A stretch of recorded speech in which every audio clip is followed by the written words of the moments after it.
Good day once again, friendly viewers. This is another Naruto review for chapter 583. It's coming out a bit earlier than usual because I am using the spoilers. So I haven't actually read the entire chapter in English. I've got sort of the summary translation type thing, not complete, not the full translation. But I've seen all the pages, so you can find those yourself if you really want to. Otherwise, just wait for the translations online, the actual English chapter. But yeah, if you did not enjoy the flashback last week, I think you might enjoy this one a little bit more. It's another flashback, and it's for the entire chapter, so it's a bit of like, oh my god, I really don't want another flashback, but it's a better flashback than last week, because last week we got a wild flashback from the middle of nowhere. Just it popped up, randomly getting some of Kabuto's life, and it ended the chapter with that, and it was like, wait, hold on, we wanted to know stuff like what Izanami did, and we haven't seen the Uchiha guys for like quite a while, and so to get so much of a spotlight, we're like, yay, and then Kabuto just comes and sort of takes it. So Kishimoto's trolling us. But this flashback is, as I said, the whole chapter is Kabuto's flashback. But someone said to me the reason they didn't enjoy the flashback, part of the reason they didn't enjoy the flashback last week, was because there wasn't really any other characters we could relate to. There was Kabuto, but then there was some sort of random other people. There was this new woman that was obviously his mother nun person, and then there was some other like kids that we don't actually know. But this week we see Orichmaru and we see Danzo, and it's like the first time actually I've seen Orichmaru and I actually thought like, oh, he's really cool. He looks really cool. Like, I kind of miss Orichmaru. Like, I much prefer Orichmaru to Kabuto. There's just so much more to Orichmaru. My dog's making funny noises. But yeah, there's so much more to Orichmaru than Kabuto, and Kishimoto is trying to build Kabuto's story like quickly, like halfway through a fight. He's like, oh, we need more character development for Kabuto. Let's give him a flashback, which probably means he's gonna die soon. I hope, anyways. Anyway, I'll get to that later. Anyway, so what happens in the chapter is, Kabuto is being a medic during one of the shinobi wars, one of the great shinobi wars, and Orochimaru's there, and this is before he's gone rogue, and he and Danzo are like discussing that Kabuto's going to become a fine shinobi one day, and yeah, that's basically it really for the first part of the chapter. I obviously haven't read the whole chapter in English, so I don't exactly know what's being said, but that's the summary of it. And then the second half of the chapter, you see this transition.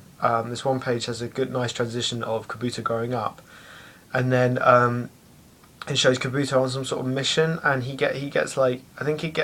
makes a mistake of some sort, and he attacks that mother woman nun person, and she's like dying, and so he's like freaking out, and he starts healing her, and then I think she asks him why he's healing her, which doesn't really make sense. I mean, it's kind of obvious, like, if my son attacked me, I'd expect him to start trying to do something about it.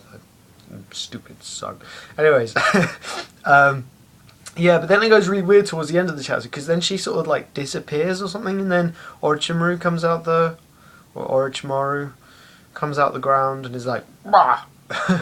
It's really weird. I don't really get it, but yeah, this chapter doesn't look as bad as last chapter, because last chapter was such a troll. It was it was so annoying.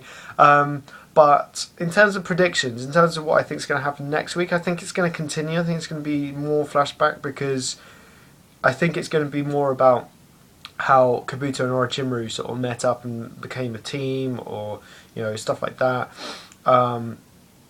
So that could be interesting, I guess, maybe. I'd really, really want to see what the hell Izanami does. But I guess if this flashback is if it's consistent, I mean, if it gets better, and it makes sense and it fills in some plot holes, then that's alright by me, to be honest.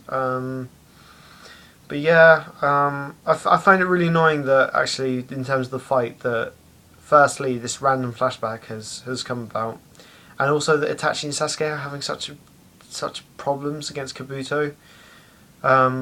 It's I really don't like that. I think Kishimoto could have done a better job of building Kabuto's strength up, like rather than him like fighting the Uchiha guys and then saying, "Oh, I've got these powers from Sujetsu and Jugo and Karin, and I've got all these new abilities. I'm now like super crazy." It's like there's no sort of growth or development, and like that's what shonen manga's all about, like seeing the growth of a character. Like we've seen Sasuke from when he learns how to use Chidori for the first time to now, where he's got the internal Mangekyo Sharingan. And it's like that's why Orichmaru was such a good villain, because he had the whole of the first part of the series as the main villain, and now in Shippuden, we got quite a lot of like main villains, and Kabuto's like trying to be one of those.